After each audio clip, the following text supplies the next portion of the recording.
আমরা 15 বছরের অধিক নির্যাতিত, দেশটার ভেতরে জেলখানার মতো ছিলাম আমরা প্রত্যেকেই। আমাদের তো আরো মনে হচ্ছে 2 বছর বেশি হয়ে গেছে।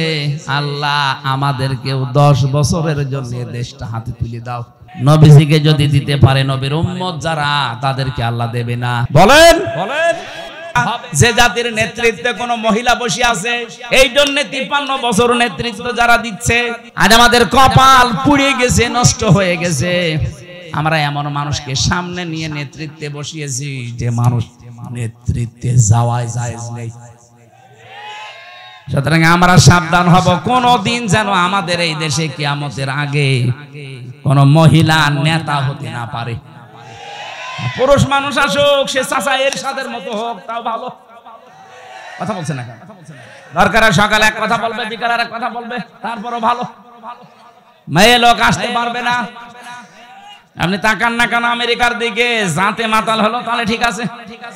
আজ পর্যন্ত তারা কোন মহিলাকে চেয়ারে বসায়নি। এক কথা বলছেন না কেন? অথচ নারী অধিকার নিয়ে তারা দেখেন মুখ ফাটাচ্ছে, বুক ফাটাচ্ছে। কমলা হ্যারিস কি মহিলা? তারে দেয়নি, দিয়েছে ট্রাম্প। সে যাই হোক, তারে দেবে সে পুরুষ মানুষ। কথা বলছেন না কেন? আমরা তো এই পাগলামি এখনো পর্যন্ত সারতে পারি না। এখন মনে হয় সারবে। সামনে কোন মহিলা আসতে পারবে না এই দেশে। আপনি যদি আমেরিকার নীতি নিয়ে চলতে চান, সেটা করেন না কেন? তারা যেমন মহিলাকে সামনে রাখে না, আপনিও রাখতে পারবেন না। আমরা চাই যারা রাজনীতি করছেন, আপনি আপনার দলকে বলেন যে ভাই আমি রাজনীতি করছি, করব, কিন্তু মেয়ে লোক যেন সামনে না আসে। লা ইউফলিহা কওমুন ওয়ালাউ আমরহুম ইমরাতুন। কখনো ওই জাতি সফল হচ্ছে না, হবে না। নবীজি গ্যারান্টি দিচ্ছে কোনোদিন মিথ্যা হতে পারে। আমরা কার ভরসায় আছি? উনি এখনো পর্যন্ত যদি বলে আমি আসতেছি, লিস্ট করে রাখো, আপনি আসবেন কি করে? আপনাকে তো আর চেয়ারে বসানো জায়েজ নেই। কথা বলে না কেন? আমি এটা বলতাম না, বলছি এই কারণে, মিথ্যা কিছু তথ্য ফেসবুকে মানুষ ছড়িয়ে বিভ্রান্ত ছড়াচ্ছে। গত পরশুদিন আমি ছিলাম সেই মৌলভীবাজার, ওখানকার এসপি সাহেব আমাকে বলছিলেন যে কথাটা মানুষকে জানাবেন, ফেসবুকের কোন তথ্য নিয়ে মানুষ যেন আন্দাজে উন্মাদনায় না ভোগে। এটার দ্বারা আজ বিশৃঙ্খলা তৈরি করেছে মানুষ এই মিথ্যা তথ্য দিয়ে। এগুলো অধিকাংশ ছড়াচ্ছে বাইরের এই দাদা বাবুদের দেশে কিছু মানুষ আছে। তারা কয়েকদিন আগে সিঙ্গাপুরে, মালয়েশিয়া, যে হোটেলে যেখানে উঠি দেখে আল্লাহর ওলি বেরিয়ে আসছে। কি গো, দোয়া করেন। 5 তারিখের আগেই ওরা পালিয়ে ওখানে বসে আছে। যে হোটেলে গেছি দেখি 2-4 জন আল্লাহর ওলি আছে। কি করবে এখন? 3 মাস 4 দিন হয়ে গেল, কোল কিনারা পারছে না। এখন ফেসবুকের মাধ্যমে ওরা বাইরে থেকে এই বিভ্রান্ত গুলো ছড়াচ্ছে, যেন মানুষ উশৃঙ্খল হয়ে দেশে একটা হট্টগোল বাঁধিয়ে দেয়, আর বহির্বিশ্ব যেন দেখে যে না, আগেই ভালো ছিল। এজন্য আমরা শক্ত হাতে এটা দমন করতে চাই। ফেসবুকের কোন কথা বিশ্বাস করে ওখানে পা দিয়ে আপনি বিশৃঙ্খলা করলে আপনি নিজের পায়ে নিজে কুড়াল মারবেন।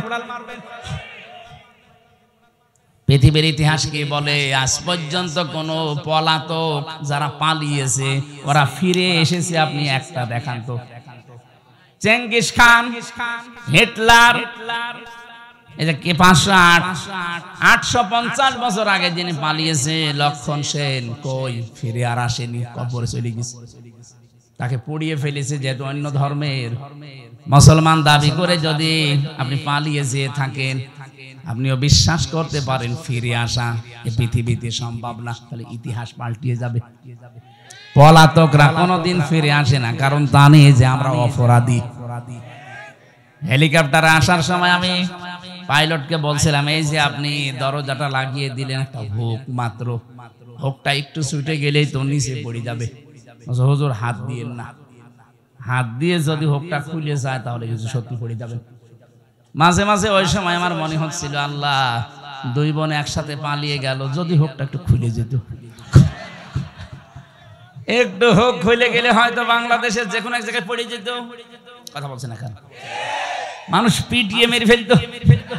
এবার প্রশ্ন আসতে পারে নবীজি পালিয়ে গেল উনি আবার ফিরে আসলো এটা কি হবে? হ্যাঁ, এবার শুনেন সূরা কসস 85 নম্বর আয়াত।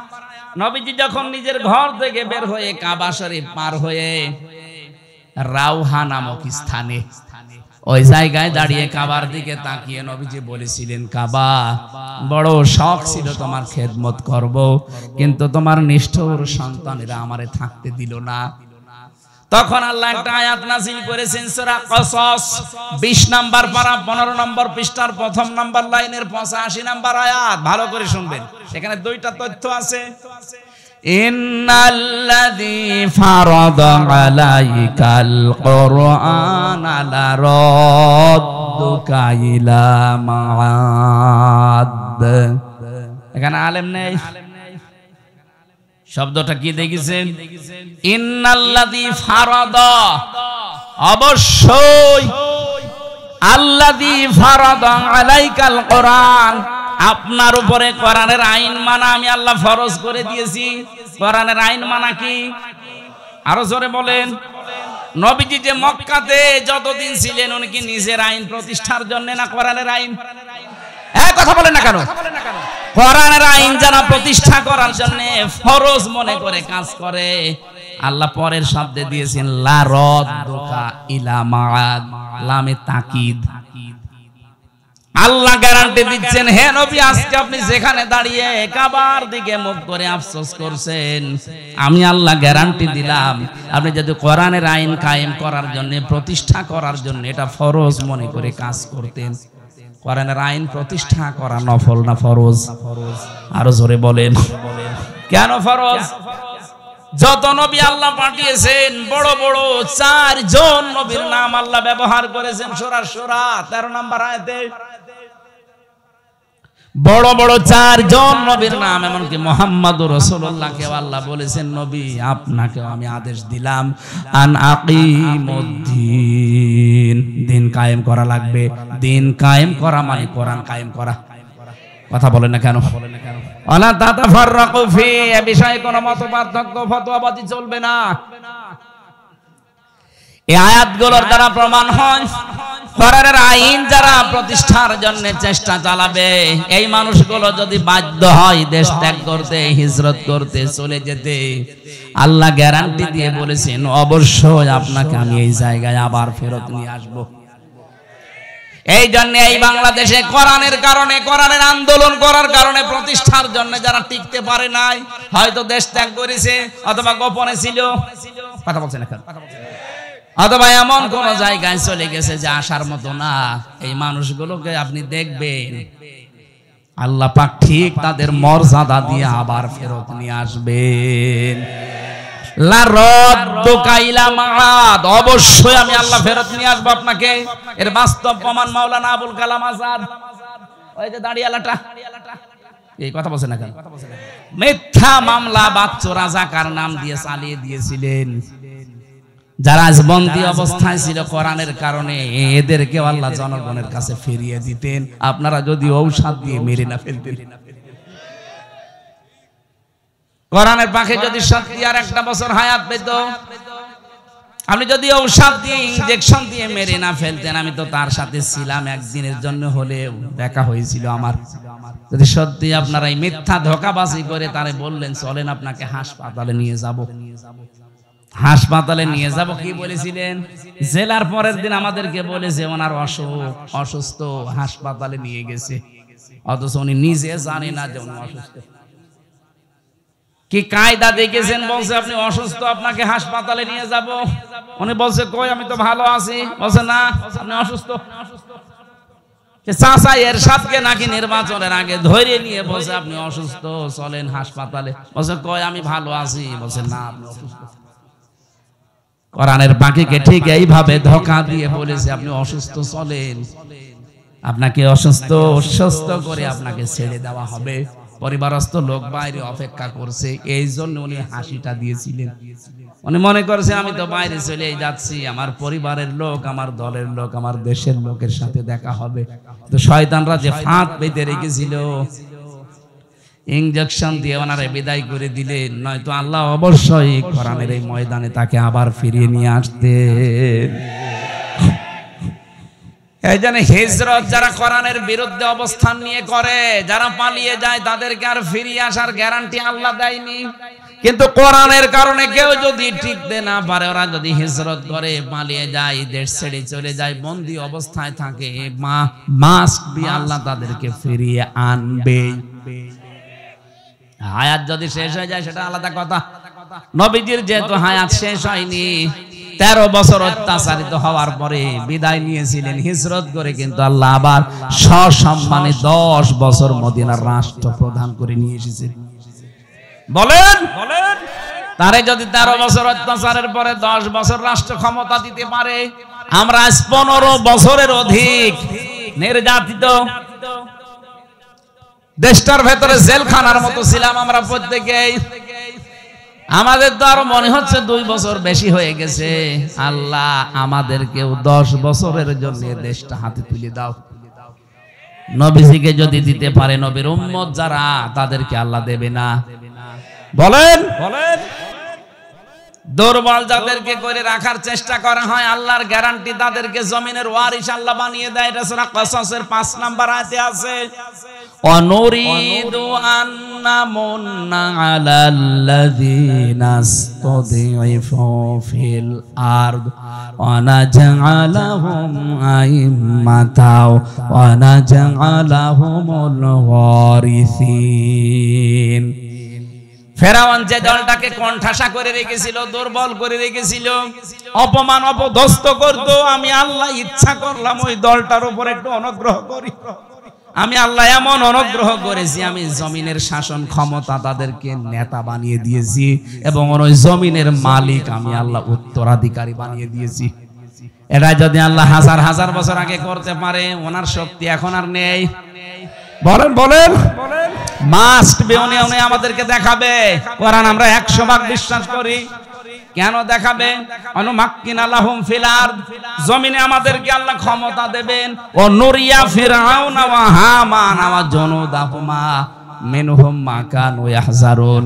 আল্লাহ পাক বলেন, ফেরাউন, হামান এবং তার সৈন্যদেরকে আমি দেখাতে চাই, যারা সবচাইতে বেশি ভয় করত মুসার দলকে, তাদেরকে আমি ক্ষমতা দিয়ে দিয়েছি।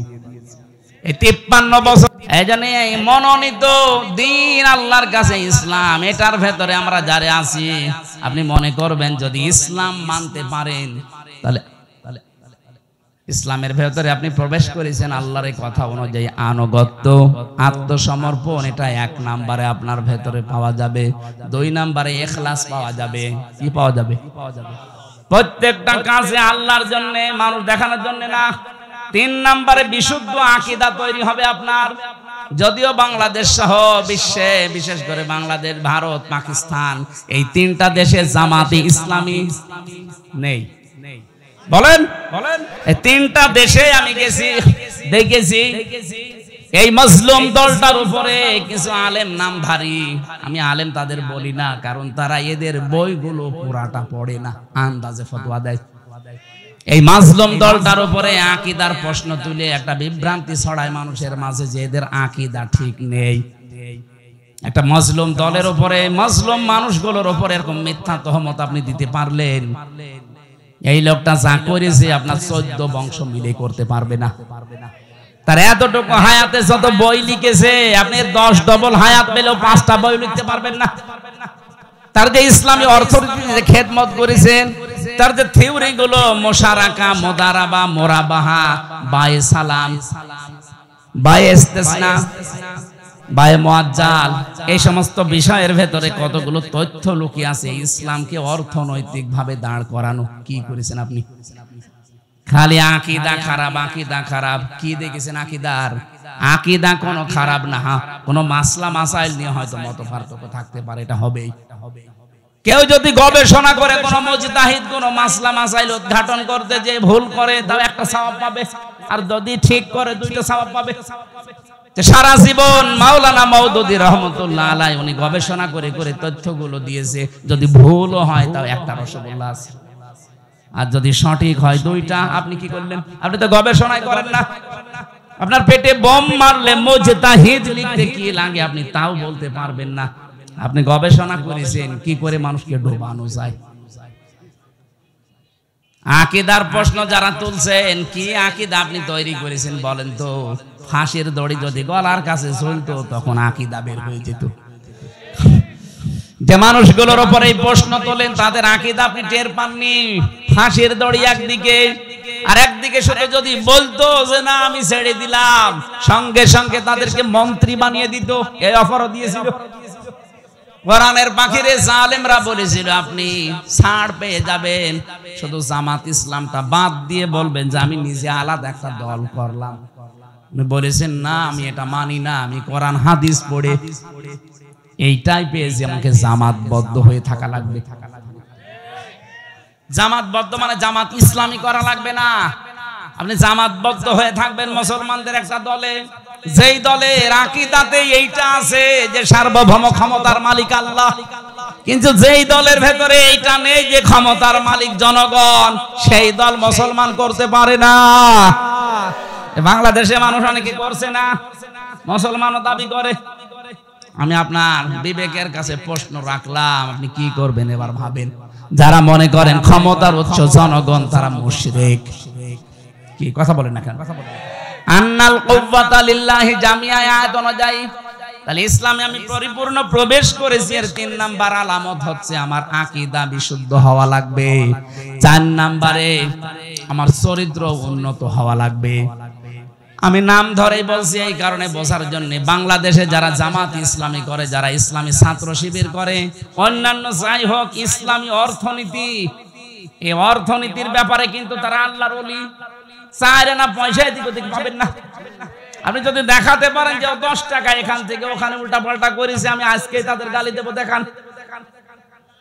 আর অন্যান্য দলের বলেন দরবেশের মতো মানুষ 36,000 কোটি টাকা মারিকাটি করেছে,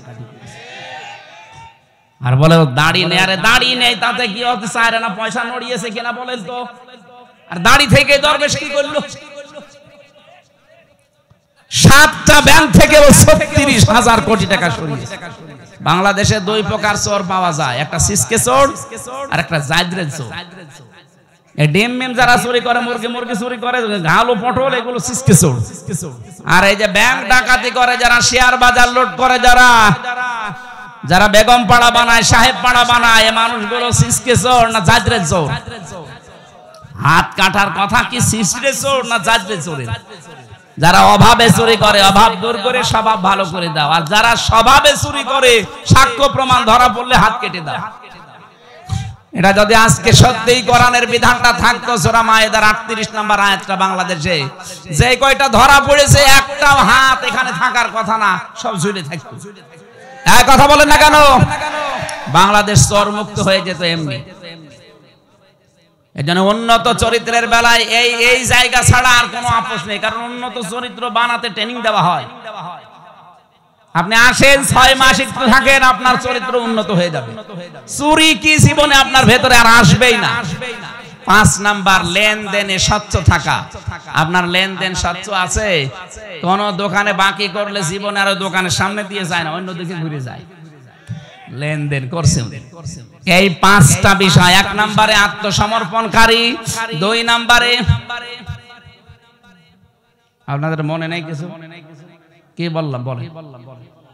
হ্যাঁ, ইখলাস লাগবে প্রত্যেকটা কাজে। 3 নম্বরে বিশুদ্ধ আকীদা অর্জন করা লাগবে, বিশ্বাস। 4 নম্বরে চরিত্র করা লাগবে উন্নত। 5 নম্বরে লেনদেন আপনি স্বচ্ছ থাকবেন। আল্লাহ বলেন এই 5টা আলামত যার ভেতরে দেখতে পাবে সে যেন মনে করে যে আমি ইসলামে পরিপূর্ণ প্রবেশ করেছি।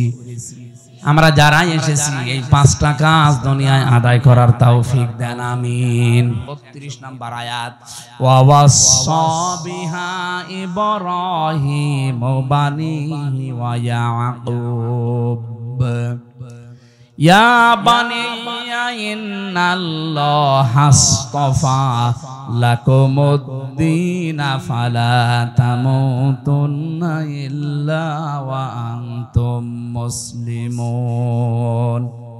সূক্ষ্ম বিষয় আছে এখানটায়, একটু ভালো করে। আল্লাহ পাক বলেন ইব্রাহিম তোমাদের জাতির পিতা, ইন্তেকালের আগে তার সন্তানদেরকে ডাক দিয়েছিলেন এবং কি ইয়াকুব আলাইহিস সালাম ওই একই কাজ করেছিলেন। তারা বলেছিল হে আমার আদরের সন্তান, ইন্নাল্লাহ হাসতাফা লাকুমুদ্দিন, অবশ্যই আল্লাহ তোমাদের জন্য নির্বাচিত করেছেন, পছন্দ করেছেন, চয়ন করেছেন, মনোনীত করেছেন দিনকে। কাকে? দিন মানে রাতের পরে যেটা আসবে ওই দিন। বলেন বলেন দিন কি? আল্লাহ নিজে পরিচয় দিয়েছেন কোন দিন জানো? ইন্নাদ-দীনা ইনদাল্লাহিল ইসলাম, অবশ্যই আমি আল্লাহর কাছে মনোনীত একটা দিন আছে, তার নাম, আরো জোরে বলেন, এটা ছাড়া কোন দিন আমার কাছে গ্রহণযোগ্য না। ওমাইয়াবতাগি গায়রাল ইসলাম দীনান ফালা ইউকবালা মিন, কেউ যদি ইসলাম বাদ দিয়ে অন্য কোন দিন দিয়ে আমি আল্লাহকে রাজি খুশি করতে চাই, জীবনেও তার কোনো কিছু কবুল হচ্ছে না, হবে না। এখান থেকে প্রমাণ হয় 4500 দিন এই পৃথিবীতে আছে, একটাই মাত্র দিন আল্লাহর কাছে মনোনীত ইসলাম। ইসলামের বাইরে যত দিন আছে, ধর্ম আছে, একটা দিয়েও আল্লাহকে পাওয়া যাবে না। দুনিয়া আমরা কিচ্ছু না পাই, ইসলাম যেহেতু পেয়েছি শুকরিয়া আদায় করেন আলহামদুলিল্লাহ। কিয়ামতের ময়দানে শুধু ইসলাম যারা মেনেছে তাদেরকে জান্নাত দেবে, বাকি ওই যে 4500 যে দিন আছে একটার জন্য জান্নাত নেই। এটা যে রেকর্ড হচ্ছে সারা বিশ্বে, কালকে বিভিন্ন ভাষায় ছড়িয়ে যাবে। আহ্বান জানাচ্ছি, বিবেকটা কাজে লাগান। আপনারা অন্যান্য কিতাবগুলো দেখেন, আমি কোরআনে কারিমের এই আয়াতগুলো যে মানুষগুলোকে পড়তে দিয়েছি, যশোরের এক অধ্যাপককে দিয়েছিলাম, সরকারি কলেজের এক হিন্দু, মানে বিসিএস ক্যাডার। বলেছিলাম স্যার আপনি মুসলমান হওয়া দরকার নেই, কিন্তু আমাদের ধর্মীয় গ্রন্থটা একটু বুঝে পড়েন। 3 মাস পরে দেখি উনি নিজেই মুসলমান হয়ে গেছে। সারা বিশ্বের অমুসলিম যারা আছেন, যে ধর্মের হোক, সে খ্রিস্টান হতে পারে, ইহুদি হতে পারে, হিন্দু হতে পারে, বৌদ্ধ হতে পারে, আপনাকে আহ্বান জানাচ্ছে, আমি মুসলমান হতে জবরদস্তি করি না, জোরও করি না, কিন্তু আমাদের ধর্মীয় গ্রন্থটা একটু পড়েন, একটু বুঝে পড়েন। টনি বেলেয়ারের শালিকা লরেন বোথ 3 বছরে কোরআনে কারিমকে অধ্যয়ন করার পর শেষ পর্যন্ত মুসলমান হয়ে গেছে। দিন এই পৃথিবীতে কয়টা বলেন তো? মনোনীত কয়টা?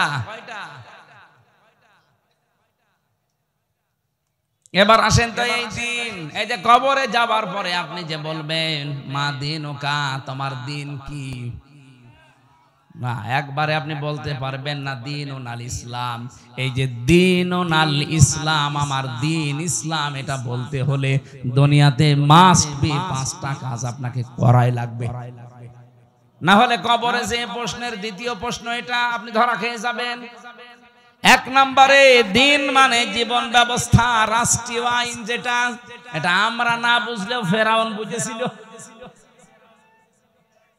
ফেরাউন ডাক দিয়েছে ওই সময়, এটা সূরা মুমিনে আছে, সূরা গাফির বলা হয়। 26 নম্বর আয়াতে আল্লাহ জানিয়েছেন, ওয়াকালা ফিরআউনু যারুনি আকতুল মূসা ওয়ালিয়াদু রাব্বা ইন্নী আখাফু আইয়ুবাদদিলা দীনাকুম ইলা আখিরি আয়া। ফেরাউন ডাক দিয়েছে, আমাকে ছেড়ে দাও, আমি মূসাকে হত্যা করব, সে তার রবকে ডাকুক। আমি ভয় পাচ্ছি, আশঙ্কা করছি সে আমার দিনকে পাল্টিয়ে দেবে। এখানে দিন মানে রাষ্ট্রীয় আইন। দিন মানে কি? ফেরাউন বুঝলো দিন মানে রাষ্ট্রীয় আইন, আর আমরা মুসলমান এখনো পর্যন্ত দিন মানে যে রাষ্ট্রের আইন এটা মানতে চাই না। আরো এগুলো রাষ্ট্র থেকে বাদ দেওয়ার পায় তারা চলছে। এই কথা বলে না কেন? দিন মানে রাষ্ট্রীয় আইন, এটা যতদিন পর্যন্ত বাংলাদেশে কায়েম না হবে, ন্যায় বিচারের নাম শুনবেন, ন্যায় বিচার দেখতে পাবেন না। আমান হাকামা বিহি আদালা, যারা কোরআন দিয়ে বিচার ব্যবস্থা কায়েম করবে তারা ন্যায় বিচার কায়েম করতে পারবে। আমরা তো এইটাই চাচ্ছি বাংলাদেশে, শুধু মুখে বলি উড়িয়ে মানুষকে ধোঁকা দিয়ে বোকা বানিয়ে রাখবো না। এই 15.5 বছরে যারা দায়িত্বে ছিল এই ধোঁকা দিয়েছিল যে আমরা ন্যায় বিচার কায়েম করছি, অথচ পুরাটাই ছিল অবিচার। এক কথা বলেন, আপনার বিবেক যদি থাকে বলেন তো এই 15 বছরে কোন ন্যায় বিচার কেউ পেয়েছে? প্রত্যেকেই অবিচারের। আমি নিজে যেহেতু সাক্ষী, আমি তো অবিচারে ছিলাম, অথচ 5 তারিখের পরে আগস্টের দেখলাম পুরাটা উল্টিয়ে আমি কিছুটা ন্যায় বিচার পেয়েছি। আমার শুধু মামলা থেকে অব্যাহতি দেয়নি, শুধু জামিন দিয়ে শেষ করেনি, বলেছে একেবারে ঢিসমিস করে দিলাম। অথচ এই মামলাটা এতদিন ওই জজের কাছেই ছিল। তারপরও তো কোরআনে কারিমের বিধান এখনো কায়েম হয়নি। কায়েম হলে দেখবেন একটা মিনি জান্নাত হয়ে যেত বাংলাদেশটা। আজ বিভিন্ন দুর্বিসন্ধিওয়ালা মানুষ যারা মেয়েদেরকে এবং অমুসলিমদেরকে বোঝাচ্ছে ইসলাম যদি বাংলাদেশে চলে আসে তোমরা কিন্তু মুসিবতে পড়বা। কে বলেছে আপনাকে? আমির জামাত ডাক্তার শফিকুর রহমান এই জন্য ঘোষণা দিয়েছে। এই যে পর্দার বিধানটা নিয়ে অনেকে সমালোচনা করছেন, শুনেছেন ভালোভাবে। উনি কি বলতে চায় আপনি বুঝেছেন? আরে ভাই, এদেশে 96% মুসলমান আমরা যারা, তাদের জন্য নাই পর্দা করা ফরজ। অন্যান্য জাতি যারা আছে, হিন্দু, খ্রিস্টান, বৌদ্ধ, ওরা যদি বলে না আমি পর্দা মানি না, তা আপনার অসুবিধা কি? ওরা তো নাও মানতে পারে, কারণ ওরা তো মুসলমান না, তাদের স্বাধীনতা নেই। কথা বলেন না কেন? ইসলাম কায়েম হলে তাদের স্বাধীনতা দেওয়া লাগবে না। আর আপনি উল্টা বুঝে বললেন না উনি পর্দা মানে না। পর্দা কি বোঝেন আপনি? তার পরিবারে খাস পর্দা চলছে। আমি নিজে তার বাড়িতে গেছি একদিন। আপনি খালি উল্টা পাল্টা ধারণা করেন মানুষের প্রতি। কি আমল করেন আপনার? কি আছে আপনার? ইসলামের জন্য কি অবদান রেখেছেন? তাদের যে তাকওয়া, তাদের যে ইখলাস, আল্লাহর উপরে তাদের যে ভরসা, 100 ভাগের 1 ভাগও আপনার নেই। আল্লাহ এমনিতেই ওই পর্যায়ে মানুষকে নিয়ে যায় না। তার ইবাদতের মাত্রা আপনি জানেন না। আপনি কি 5 ওয়াক্ত নামাজও তো আপনি পড়েন না, ফতোয়া দেন। তার 5 ওয়াক্ত নামাজ না, তাহাজ্জুদও মিস যায় না। আন্দাজে এক তহমত তার উপরে লাগিয়ে দিলেই হবে। যদি কেউ কোনো অপরাধ না করে, ওই অপরাধ যদি তার উপরে কেউ চাপিয়ে দেয়, যতদিন আপনি ওই অপরাধ না করবেন ততদিন আপনার মরণ হবে না। এই জন্য সাবধান, আন্দাজে কোনো দোষ কাউকে দেবেন না। আর মনের ব্যাপার আপনি জানেন, সে কি সেন্সে, কে উদ্দেশ্য নিয়ে এটা বলেছে। আরে ভাই, আন্তর্জাতিক বিষয়গুলো তো দেখা লাগবে। যে সাংবাদিক দীপ্তি, এটা হিন্দু কথা বলো, হিন্দু মেয়ে লোক, সে প্রশ্ন করছে আপনারা যদি ক্ষমতায় যেতে পারেন, ইসলাম যদি এদেশে যায়, তাহলে অমুসলিম যারা পর্দা করে না মেয়েরা, তাদের কি হবে? ওই সমাজ যদি বলা হয় না তাদেরকে আমরা পিটিয়ে পর্দা করাবো, ওটা সারা দুনিয়ায় ছড়াবে না। আরে বাংলাদেশের মুসলমান নাই মেনে নিলেও অন্যান্য দেশে যারা অমুসলিম আছে, 257টা রাষ্ট্র, আপনি জানেন কি জাল পেতে আছে তারা? এমনি তো ওই 2 বংশে তো বসে নেই, ওরা সারা পৃথিবীর সিম্পিতি পাওয়ার জন্য এখন মিথ্যা কথা ছড়াচ্ছে যে আমরা নির্বাচিত ছিলাম, আমাদেরকে উৎখাত করা হয়েছে। এটা যাহা মিথ্যা কথা। আরে ভাই, নির্বাচিত হয় মানুষ যে মাধ্যমে, তার নাম নির্বাচন। নির্বাচনই তো 15.5 বছরে হয়নি, আপনি কি করে নির্বাচন? আল্লাহুম্মা আমিন। লা ইলাহা ইল্লা আনতা সুবহানাকা ইন্নী কুনতু মিনাজ জালিমিন। রব্বুল আলামিন, সারাটা জীবন অপরাধ করে জীবনটা নষ্ট করে ফেলেছি। আমাদের হাত ওঠায় কথা বলতে ভয় করে, লজ্জা করে। জীবনের অপরাধের দিকে তাকিও না, তোমার রহমতের দিকে তাকাও। জিন্দেগীর গুনাহগুলো মাফ করে দাও রব্বুল আলামিন। আমি যেভাবে আরম্ভ করেছিলাম, সারা রাত বললেও মানুষ যেত না। সামনে তাহাজ্জুদের নামাজ, ফজরের নামাজ, কর্মজীবনের জন্য আমরা শেষ করে দিয়েছি। যতটুকুই বলেছি, আল্লাহ জীবনে আমল করার তৌফিক দাও। সওয়াবগুলো নবীজির রওজায় পৌঁছিয়ে দাও। এ বিশাল আয়োজনে যারা শ্রম দিল, আল্লাহ এই রাজশাহীর মানুষগুলোকে ওমরের মতো কবুল করে নাও। সম্মানিত মা বোনদেরকে মঞ্জুর করো। অসুস্থ হয়ে আছি, এখনো পর্যন্ত আমি শেফায়ে কামেলা জেলা পাইনি। আল্লাহ, তুমি আমাকে আগের অবস্থায় আবার ফিরিয়ে দাও। যতটুকুই বলেছি আমার ইমান থেকে বলেছি, আল্লাহ আমি সহ প্রত্যেককে এগুলো মেনে চলার সুযোগ দাও। এলাকায় মাটির নিচে যারাই ঘুমিয়ে আছে, কবরটা জান্নাত বানিয়ে দাও। আল্লাহুম্মা গফিরলি ওয়ারহামনি ওয়াহদিনি ওয়াফিনি ওয়ারযুকনি ইয়া রাব্বাল আলামিন। আল্লাহ বাংলাদেশের পরিচিত একজন আলেম মাওলানা একেএম এনামুল হক শাফি আমার কুষ্টিয়ার গর্বিত সন্তান আজকে দুপুর বেলা ইন্তেকাল করেছে। আল্লাহ তুমি তাকে মাফ করে দাও। তার সারা জীবনের দিন প্রচারের দায়ী আল্লাহর কাজগুলো কবুল করো। মানুষ হিসাবে যদি অন্যায় কিছু করে আল্লাহ তুমি মাফ করে দাও। মাওলানা এনামুল হক শাফিকে আল্লাহ তুমি কবরে জান্নাত দিয়ে দাও।